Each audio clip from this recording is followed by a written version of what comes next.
Welcome to SUP FM, the podcast for stand-up paddleboarders everywhere. So with no further ado, let's get out on the water and on with the show. Here are your hosts, Nick and Simon. Good morning and welcome to another episode 2 of Season 3 of the SUP FM podcast. Now, haven't you ever wondered what it would be like to just kiss your job goodbye, go move to another foreign country where it's a whole lot sunnier, and start up a new life, a new job, a new venture, and a new business, and make new friends and just have a complete restart? Well, Vikki Weston did just that and is now running She SUPs full-time down in Sydney, Australia. Originally from the United Kingdom, she said goodbye to that life and is now enjoying and loving it in Sydney. So we'll find out all about her life, what she does and how she does it with this interview with Simon, which is really exciting. Like I often mention, what we want to do here at SUP FM is not just interview all the elite top paddlers. While we respect them and admire them immensely, and they inspire us every day to go and stand up paddle more, it's also about the rest of us, the 70% of the leisure paddlers out there and all these beautiful little businesses around the world. I remember back in season 1, we interviewed some guys down in the Caribbean in Roatan, and it's so nice to get a slice of life all around the world. So I hope you enjoy it. Just one little thing, we want to thank you for all the feedback on our last episode with the RNLI and about water safety, because Simon and I, as you know, have launched this new SUP safety course, and it's flying off the shelves. It's doing really well. People are loving it. We're getting amazing feedback. And if you would like to check out that course, you can go onto supfm.show and click the online course button there, and you'll see more or less what it's about. And also, if you'd like, there are 14 free paddle apps that you can go and download a PDF guide to all these paddle apps that'll help you in your paddle sessions. So we're trying to do a lot more than just the podcast, and it's going pretty well so far. So thanks again for listening. We really appreciate your ears, and also we'd love to interact with you on our social medias. But without further ado, let's chat to Vikki Weston. So today on SUP FM, we're chatting with Sydney-based Vikki Weston of She SUPs. Now, Vikki is no stranger to making bold, life-changing decisions and moved to Australia from the UK almost 6 years ago now. And last year, in 2019, she founded She SUPs, which is a unique female-focused combination of SUP school and a community which offers experiences, including, I can see, the odd addition of coffee, picnics, bacon and egg rolls as well, and the occasional glass of wine. So it sounds like a terrific amount of fun. Vikki, welcome to SUP FM. Hi, Simon. Thank you so much. And yes, we do have a lot of fun. I do need to clarify, though, the wine only comes after the paddle. Absolutely. Just wanted to clarify very that. Important. So we'll talk a bit about that particular trip a bit later on, because it looks absolutely awesome. But the traditional way of leading you into an interview with SUP FM is to ask about your first SUP experience. So what led to you taking up this incredible life-changing sport? Well, I first experienced SUP, I think, in the way that many people do, especially these days, where it's just a group of friends at the beach, and you just go out just for a good day out on the water. And I think my first occasion, I think I fell in love with SUP from the moment I picked up that paddleboard, because I think my inner 12-year-old that always wanted to be a surfer but never was because I was afraid of big breaking waves, as soon as I was walking down to the water carrying this board under my arm, I was like, oh my gosh, like this is it. I was approaching a beautiful bay in Sydney.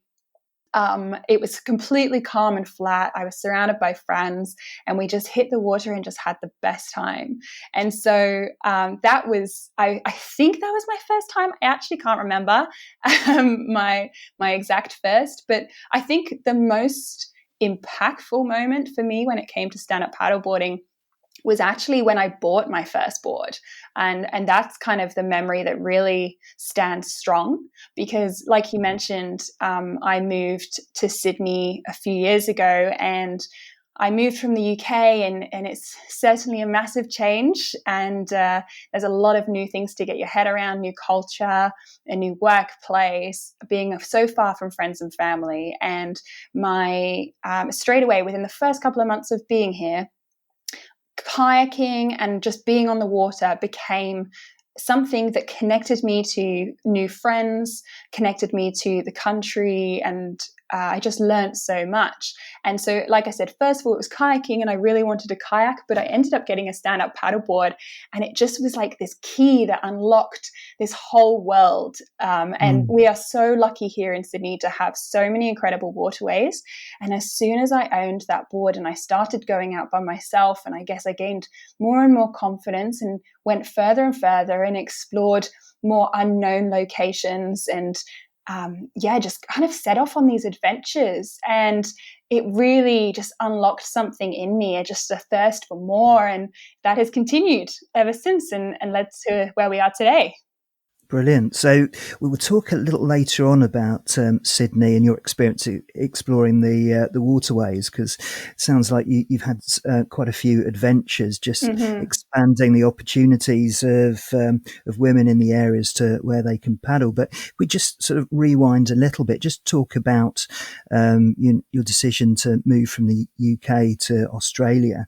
So if you could tell us a bit about your decision to leave the grey clouds and the frantic work culture of the UK to move to the sunshine and outdoor opportunities of Australia. What made you do it? I have no idea. No, I, as you kind of suggested, I was an outdoorsy person in London. And so I was, I'm originally from Winchester, and I believe you're from near the New Forest or live near the New Forest. So yeah, no, I know Winchester pretty well. Yeah, kind of local. So I grew up kind of in the country and doing lots of hiking and fun stuff like that. And so then when I was living in London, I found myself every weekend getting out of London. And I was, going down to Cornwall, Devon, wherever I could to get towards the water or get into the mountains or anything like that. And I was just splitting my life between Monday to Friday London, and then Saturday, Sunday country or beach or wherever I could get to, and then back again. And I just felt like I was split. I didn't find somewhere that felt like true home. And I split my social lives, and it was just very tiring and exhausting. And luckily for me, I'd done a few trips to Australia and discovered this incredible lifestyle out here where you can still work a city job, but within 5-10 minutes be down at the beach. So that initially brought me over here. And yeah, it's just been more than I ever imagined it would be. And I initially thought I was coming for 6 to 12 months. And here we are pretty much 6 years later. So I'm very, very grateful for this journey. Incredible. And you started off in a corporate job. Are you still sort of splitting that, or are you full-time She SUPs?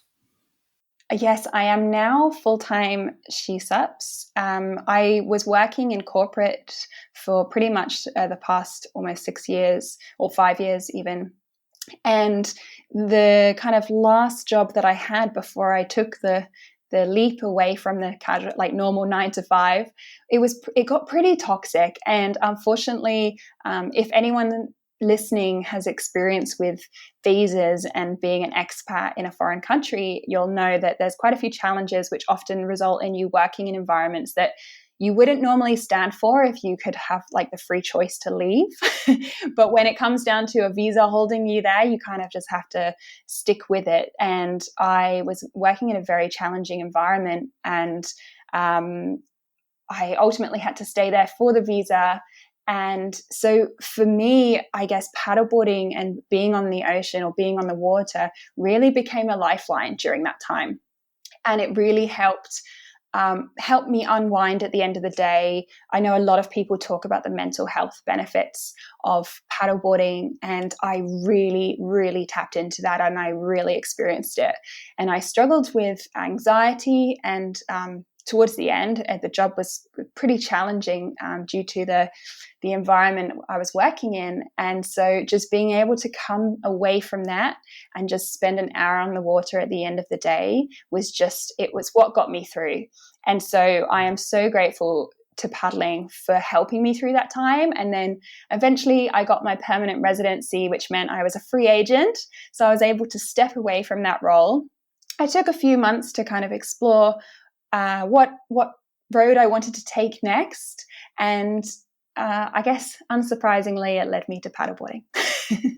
Fantastic. And what you say about the mental health benefits, clearly that's a well-trodden path in terms of discussion, but it doesn't make it any less true. And, so many people I chat to and Nick chats to has had exactly the same experience. It's something about the sort of meditative element of paddling, being out in nature, just the sheer effect of the water on our psyche, which does have such positive effect. So you talked a little bit about your water sports background and your aspirations to be a surfer.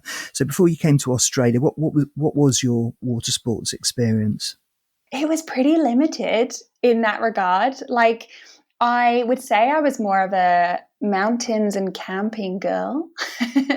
And I was definitely, whenever I was at the beach or whenever I was on holiday, I was always the first on the water in kayak or whatever vessel I could get my hands on. But I guess my lifestyle back then was more hiking and just being in the outdoors that way. But it's really interesting now that I have kind of become obsessed with SUP and it's become so integrated in my life that when I visit the UK and I try to get back once a year, and obviously at the moment I haven't been able to, but I normally come back for summer and I've been exploring the waterways in the UK, for example, around Bath and around North Wales. And I'm just seeing the country where I was born in such a new light. And that's incredible. I mean, that was actually one of my later questions to you, because I've got this theory that my life is split into pre-SUP and then where it is now.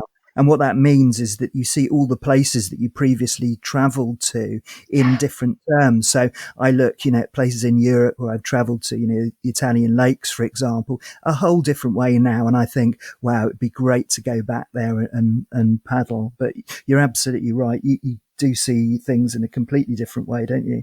Absolutely. And I guess anyone who is getting into SUP now for the first time, I guess I want to encourage them to retrace their steps and go to those places where you kind of took it for granted that there was a beautiful waterway there. And maybe you're going to see things that you never knew existed by getting out on the water, because it really does unlock all these places. And, I even now in Sydney, I'll paddle somewhere new. And I've taken paddlers out with me in places where they live and they look at the water from their property. And then once they're on the water and looking back, they're like, I never knew that was there, or the cave by the water was there, or I never knew that there was this type of fish down here, or all of this kind of stuff. And I love that about being on the water. It's so great. Yeah, I mean, I don't know whether you've paddled any of this coast, clearly a Hampshire lass originally, but just paddling the coastline down here, particularly areas like the Bewley River and so on, you go up and you see these massive houses and mansions that you'd never get a chance to see in any other way. And it's a bit of a hot spot round here. We've got some sort of sort of 1980s rockers who've built these huge mansions and piles here, and it does give you a real opportunity. I suppose you see that in Sydney as well, being a corporate and sporting hotspot. Oh, absolutely. I definitely I utilize paddleboarding to kind of daydream about the life that could be if you won the lottery, and, traveling around Sydney's waterways and witnessing these $1 million homes or even $1 million boats. We have a lot of those here. And it's quite amazing. I've been paddling around the eastern suburbs of Sydney, around Rose Bay, Double Bay kind of area. And I remember going past this one property, and the lawn that came down to the water, it was almost like an art gallery. They had all of these incredible kind of like statues and models and all of these things in their garden. It looked like it could be a gallery or museum, but it was a private residence.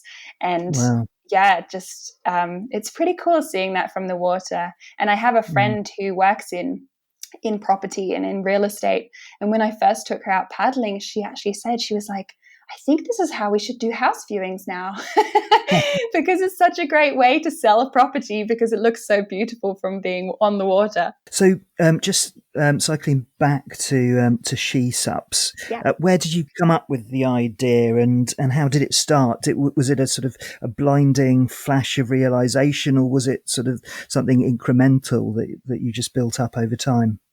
So it was kind of a thought that sat with me for a while. It wasn't She SUPs initially, but it was just an idea that kind of sat with me based on my own personal experience. And basically that experience was being out on the water in both kayak and SUP.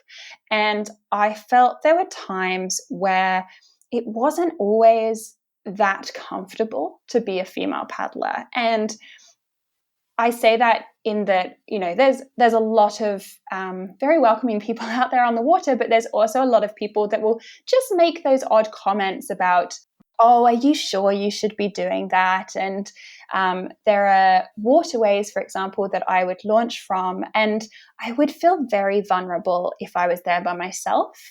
And it just, I guess it was that feeling and those experiences that made me start thinking, what would make me feel better in this scenario? And obviously, I can't control what people say or what people do, and I can't change the waterways and maybe a launch location is a little bit dark or a little bit sheltered that's made me feel uncomfortable. But what would make me feel better is if there were more women around and on the water. And so then I explored, why aren't there so many women around and on the water? And I had a hypothesis of, I think it might be because of these things that I'm experiencing, these comments and these kind of feelings of vulnerability. And so I did a bit of research into it, and I found that, yes, in many countries and societies, there are these deeply rooted discriminatory social norms and stereotypes that are still barriers to women pursuing or participating in adventure sports. And so I found things like being highly, self-conscious and worried about making a fool of yourself and thinking I'm not good enough, and all of this kind of stuff still plays out in a lot of women's minds. And so I then took to doing some of my own research, and I put a call out basically to a lot of women that I knew across Australia, Canada, UK, just kind of I tried to get a cross-section of people. And I wanted to understand why, or do these women go paddleboarding, or do they go out on the water? And if not, why not? And a lot of the women were coming back with things like they would like to, but they don't know where to go and they don't know who to go with. And so that was kind of the two key problems that I was seeing time and time again with these women.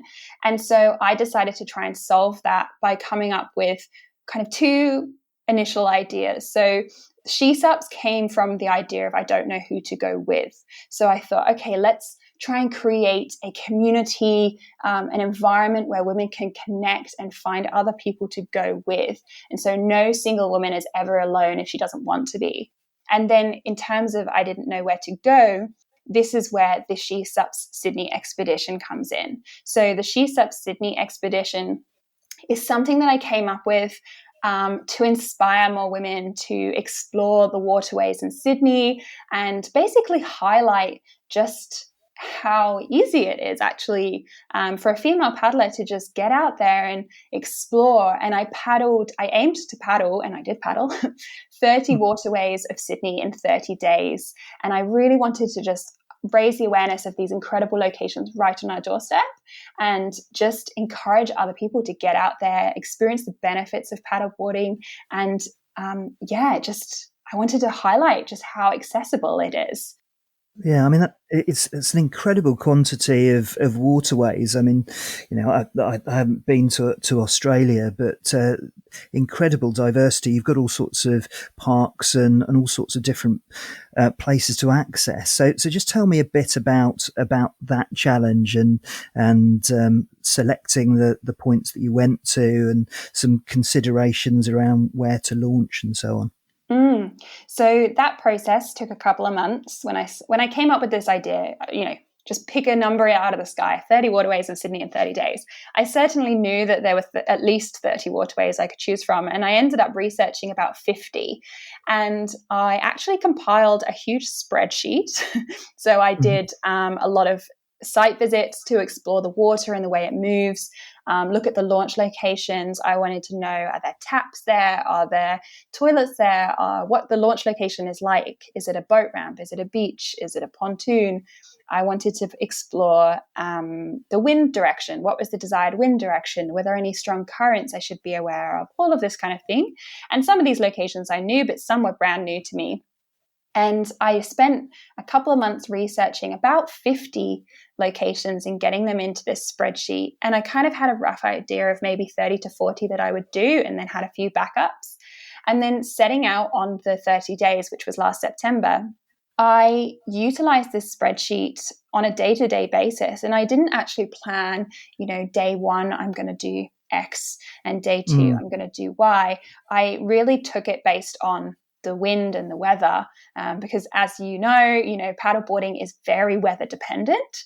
And so I really wanted to make the most of the conditions and apply it to the right location. So like you said, in Sydney, you've got such a mix of inland rivers, harbourways, ocean bays, a bit of everything. So I was kind of able to play with my routes based on the weather conditions at the time and refer to my excellent handy spreadsheet to choose where to go each day.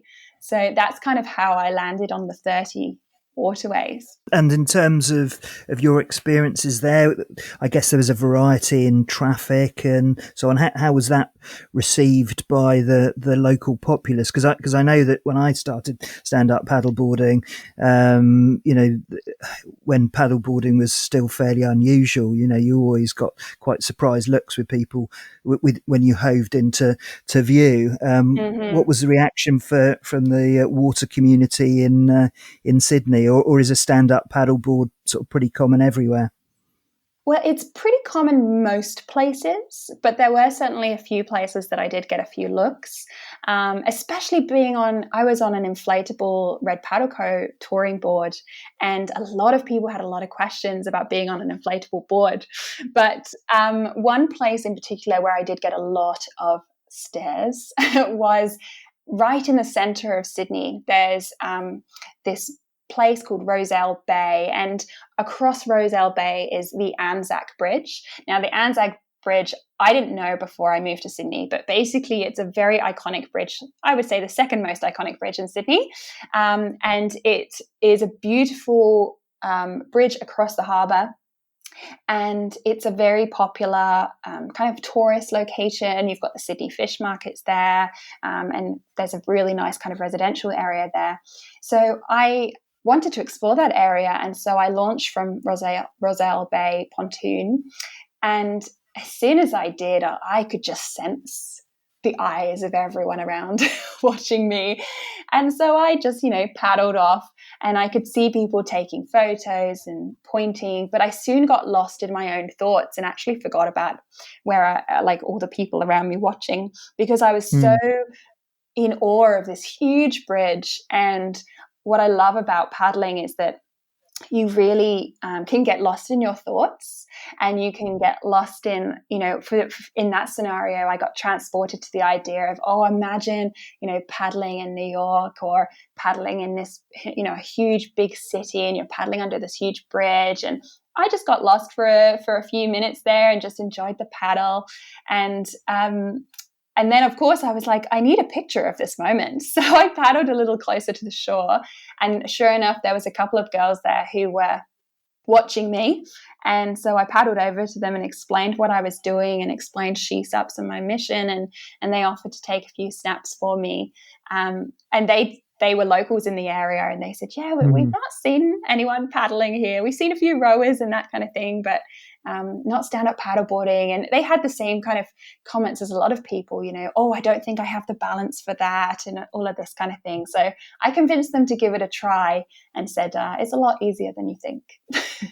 It sounds like a spectacular succession of locations over there in Sydney, making me want to come over if you should. If the opportunity, yeah, well, I certainly should, and also if you happen to be back in Hampshire, then we can hook up. There's lots of groups here, not necessarily exactly the same as yours, but plenty of opportunity and plenty of places in different sort of wind conditions and so on. So, yeah, so just coming back, because I'm interested about the She SUPs, the confidence element, because I was chatting to someone yesterday talking about white water supping, and she mentioned that all the gear is essentially designed for blokes, particularly things like dry suits and the actual paddle boards themselves. But I know that you're a big fan of Red paddle boards, and we've had John Hibbard, the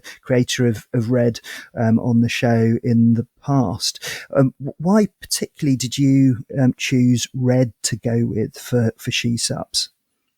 So my first board was a Red Paddle Co. And so, and to be honest, my main reason for getting an inflatable and for going Red was because I was living at that time in a 1-bed unit, and I didn't have a car, and I needed something super easy, and I needed something light, and something that I could just carry down to the water very easily. And so that kind of got me started on the Red Paddle Co. idea. And then it was the amazing experiences of being able to travel with an inflatable board. And it kind of just led from there, really. And She SUPs, we do paddle a variety of boards, but I find time and time again that most of the women that paddle with me do benefit and do really enjoy an inflatable paddleboard, and particularly Red Paddle Co. And I find a lot of the time it is because of the accessibility, because it's very easy to gain balance and confidence on one of those boards, but it's also the weight element. So, and being able to, move the board around, put it on and off the roof racks or in the back of the car or that kind of thing. Because one thing I have discovered with a lot of the women in my community is one of the things that have held a few women back from going out paddling previously is they've always had to rely on someone else to help them with a paddleboard. And so it's really interesting. When I started the She SUPs community, I found that I was attracting a lot of women that were going through transitions in their lives.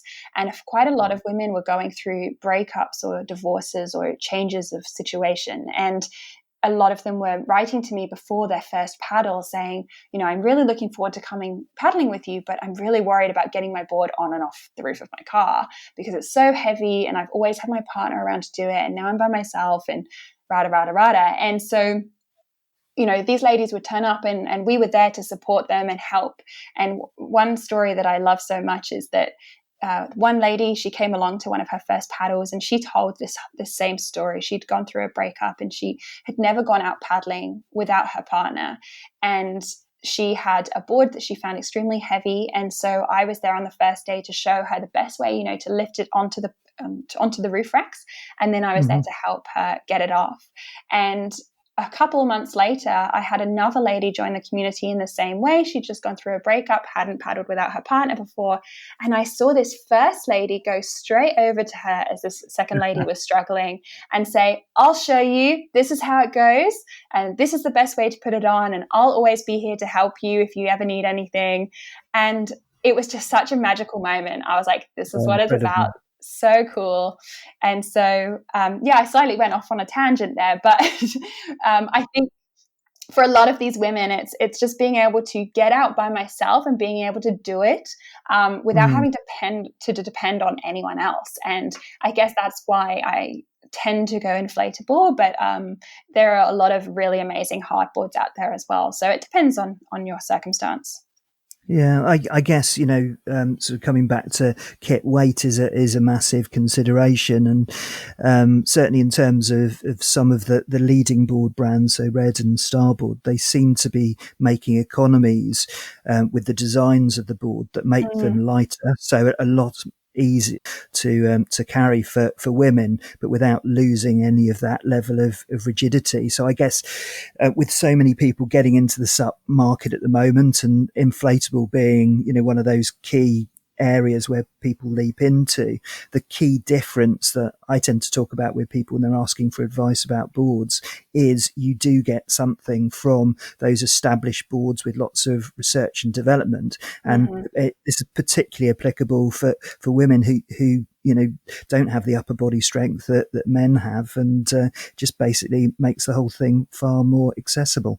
Absolutely. And I, for the past few months, have actually been working in a SUP store alongside She SUPs. And when I talk to people about which paddleboard is right for them, I always talk about anything that may be a little barrier or a little bump in the road that's going to stop them getting to the water quickly. Because if there's just that little bit of a barrier or a little bit of a bump that's going to cause them to go, it's too much effort, they're not going to go out as much as they would like.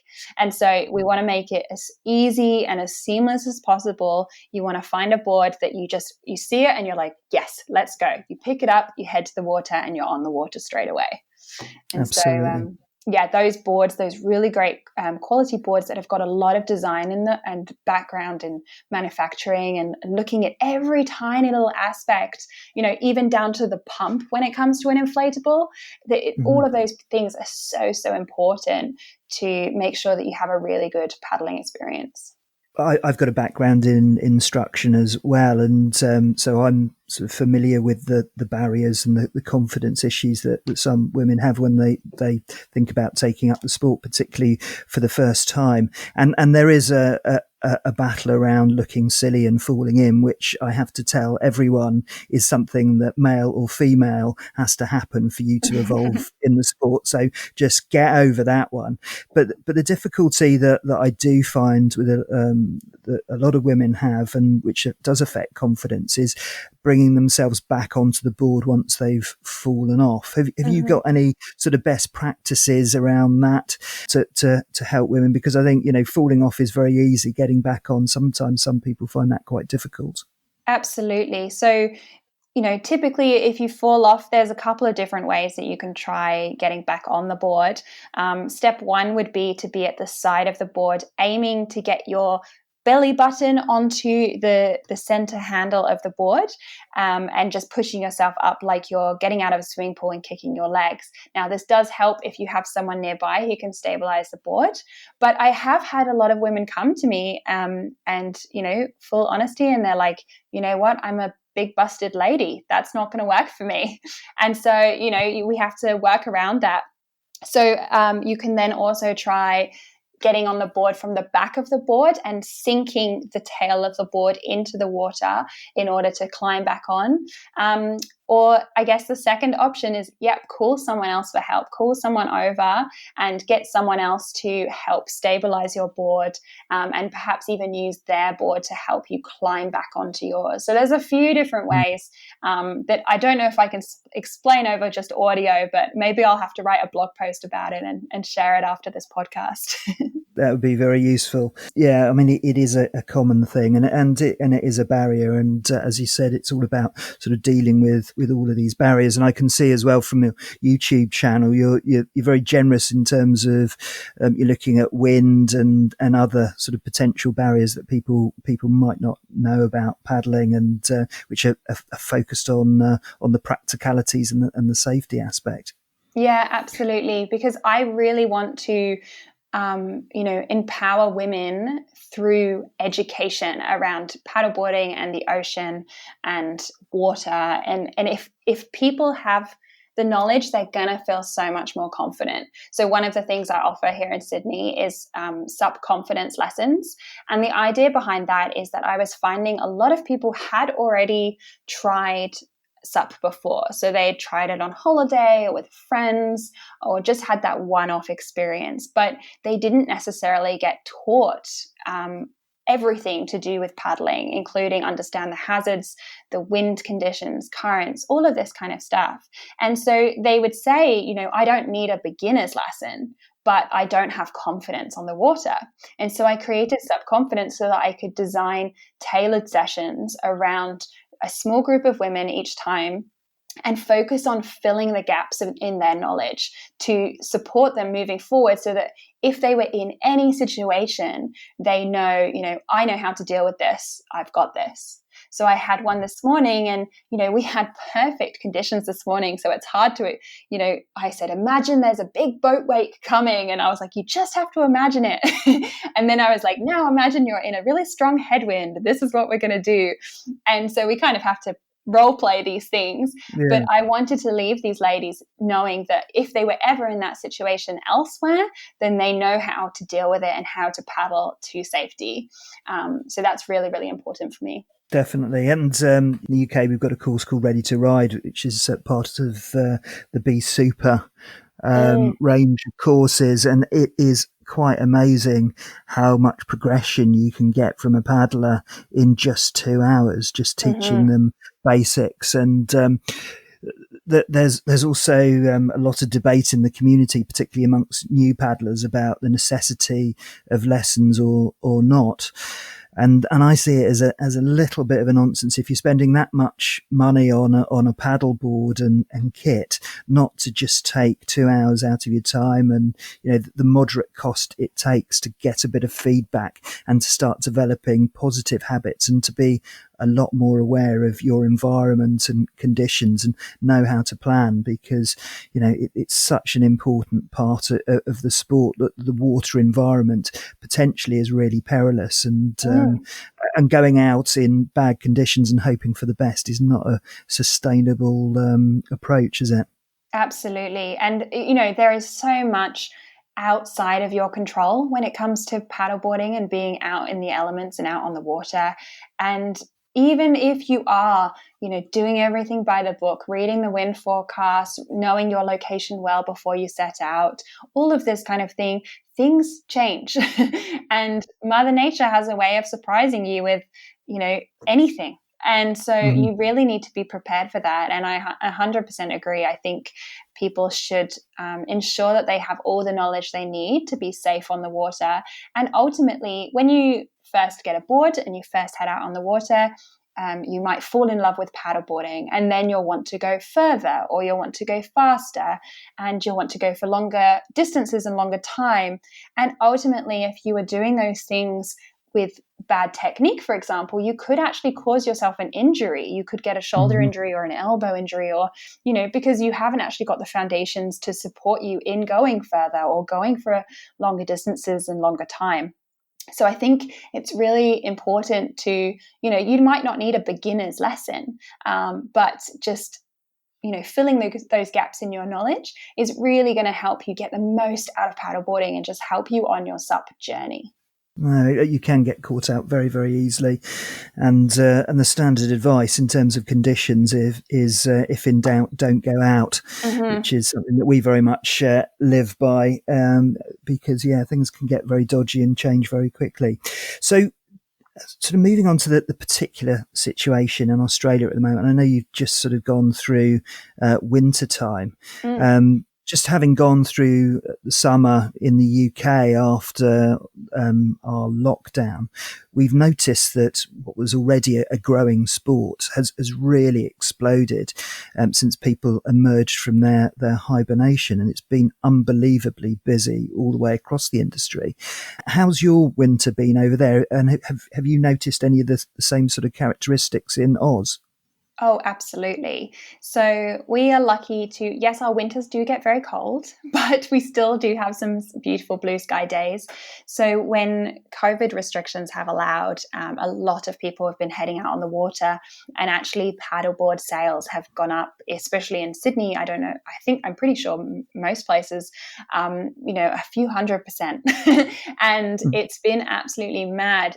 Just like in the UK, really, I believe that paddleboard companies have been, selling out, and everyone is taking to the water because they can't travel. And the situation currently in New South Wales, which is where I am, is that you can't even travel between states. So you really are just kind of restricted to where you live and kind of just a few hours around that. So people are taking to the water so much more, and I'm really excited for this summer and to see what it brings for paddling. And I can already sense we're a couple of days into spring now, and I can sense it's going to be a busy one, and there's going to be a lot of people on the water. And even with She SUPs, I was reflecting the other day because She SUPs turned 1 year old, and I was reflecting on my first paddles last year and compared to my paddles now, and the number of women who have their own board now. It's like last year I'd run a paddle and I'd pretty much do hires for the whole group, and then this year pretty much everyone has their own boards, and that's not necessarily the same women as it was last year. It's brand new women who are joining the community and paddling with us. But so many people do have their own boards now. So it's a really exciting time for the sport. And it's really amazing that a lot of people are taking to the water. And I just really hope that they do so safely and they gain all the amazing benefits from it. And they look after the environments they paddle in as well. That's a true measure of confidence as well, because to make the commitment to buy, say, a red paddleboard, other paddle boards are available. That's a bit of a financial outlay. So clearly the message is getting across in terms of confidence.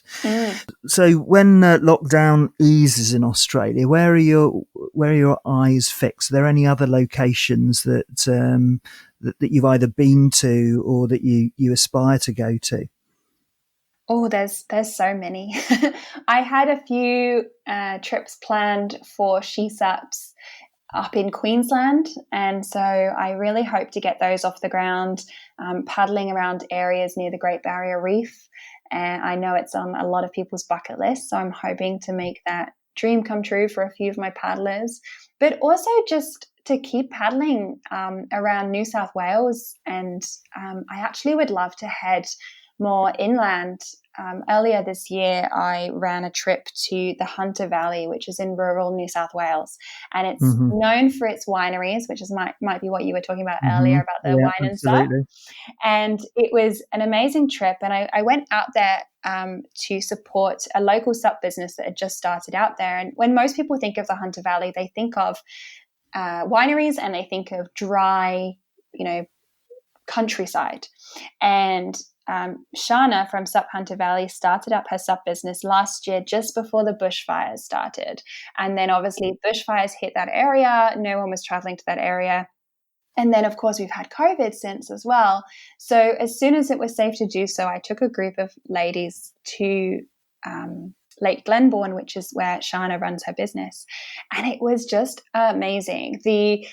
It's this huge lake in the middle of just beautiful Australian countryside, and it's such an untouched, unspoiled area. It was very different for my Sydney-based ladies, launching in a very muddy lakeside location, and the ladies looked very Sydney-siders, very much like Sydney-siders as they entered in, and they were like, oh, it's so muddy.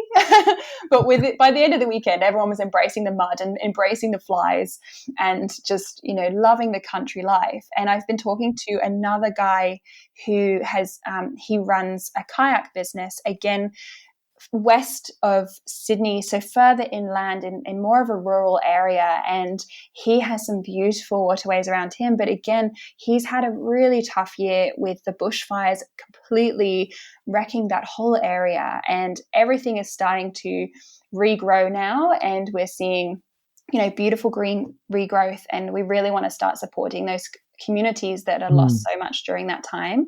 So I'm really hoping I can take a group out and go and explore the waterways out there.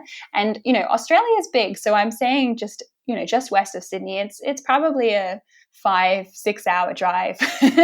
But I'm hoping we can get out there and explore some of these kind of more rural locations. That's quite exciting. It's been a pretty horrific time, hasn't it, with the bushfires, and then there was flooding, wasn't there? I think as well. Yeah, so and then COVID just to Just to finish top it things up. off. Yeah. Exactly. There you go. So that's the three out the way. We'll all Yeah. touch wood for to the futures. So Australia's known for its wildlife. When you've been out and around Sydney or the Hunter Valley, have Mm. you seen very much Australian wildlife when you've been paddling? Yes, absolutely. And we are very lucky in Sydney to quite regularly have dolphins paddling around us, which is great fun, especially when we see them at sunrise. It's just such a magical touch Mm. to a paddle, and they're just the most amazing creatures. So that's always really fun.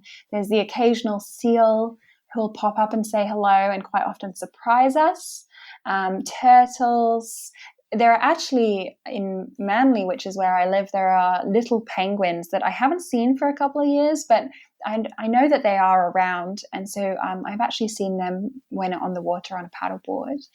And then, of course, the more rural you go, you do see kangaroos at the water's edge. And that's pretty, I don't know whether it's just because I'm British and everything's still a bit of a novelty, even, 6 years on.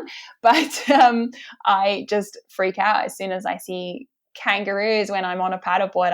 I just can't believe that that's my life right now.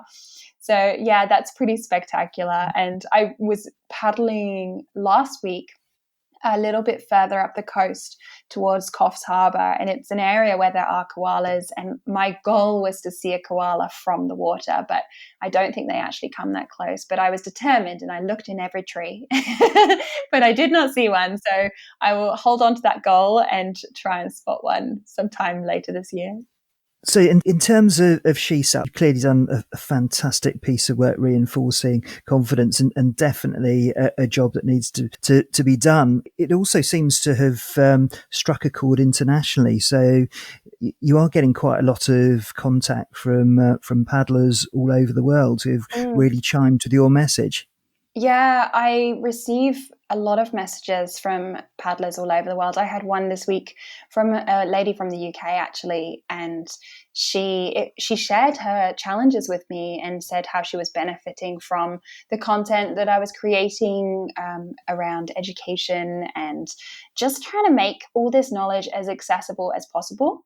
And so that's just so amazing. It's more than I could have ever wished for with She SUPs, and I really hope that I can continue to create a community that does feel connected globally and can share stories globally, and women can support each other globally. And so I would love She SUPs to have more of a global presence in future, and who knows what that looks like, but at least for now, to have this network across social media of women inspiring each other to get out on the water and increasing the diversity of imagery around women on SUP. It's not just a skinny woman in a bikini. It's every woman of every shape and size and color and background, and it's so important. And that's what I try and share as much as I can on my socials and within the community. And if anyone who's listening, if anyone has a story they want to share about their SUP journey, I would love to help share it. And I have an element on my blog on shesups.com where I talk about the amazing women in the community and their unique SUP journeys, because I think as SUP has taken off and it's become just an incredible sport, there are a lot of people out there doing amazing things, and they're going out on these big treks or big expeditions or racing or doing all this kind of stuff. But I want to celebrate the smaller journeys too. And I believe that everyone is on a unique SUP journey, and everyone's journey is different. Everyone's come from a different background. Everyone's dealing with different things in their day-to-day life. And I really want to celebrate that everyday journey. And so that's what I try and do on my blog. And so if anyone has that kind of everyday story, just of their first experience, their current experience of SUP and what their goals are, I would love to share that. That's fantastic and really powerful message. And I just echo what you've said, because it's something that we're very committed on SUP FM. It's not just about the elite racers and the huge expeditions, although we obviously do feature that, but it's the everyday experience of inclusion. And something that's really struck me since coming back to the podcast, which we sort of restarted the start of lockdown, is the role that women play in the whole SUP journey. In fact, at one we were struggling to find some good male interviewees, because they were severely outgunned. But fantastic job that you're doing. And if anyone hasn't checked out your video about the Hunter Valley SUP expedition, I would definitely recommend it, because it looks fantastic, particularly the kangaroos and the incredible glassy water, and of course the glass of wine at the end of the session. So thank you ever so much for your time, Vikki. It's been an absolute pleasure talking to you. If our listeners want to find out more about you and She SUPs, how would they find out about you online? So you can check us out on all the normal social channels. So we're on Instagram at SheSups_, and on Facebook, just search for She SUPs and we should come up. And you can also find me and find everything about my blog and YouTube channel and that kind of thing on our website, which is www.shesups.com or .com.au. Both of them work. And yeah, please feel free to get in touch anytime with any questions. I would love to hear from you. Great stuff. And good luck for a fantastic summer season. Thank you so much. It was great to chat with you. Thank you for listening to SUP FM, the #1 podcast for stand-up paddlers wherever you are. If you like what you've heard, please leave us a review on iTunes. Until then, we'll see you on the water.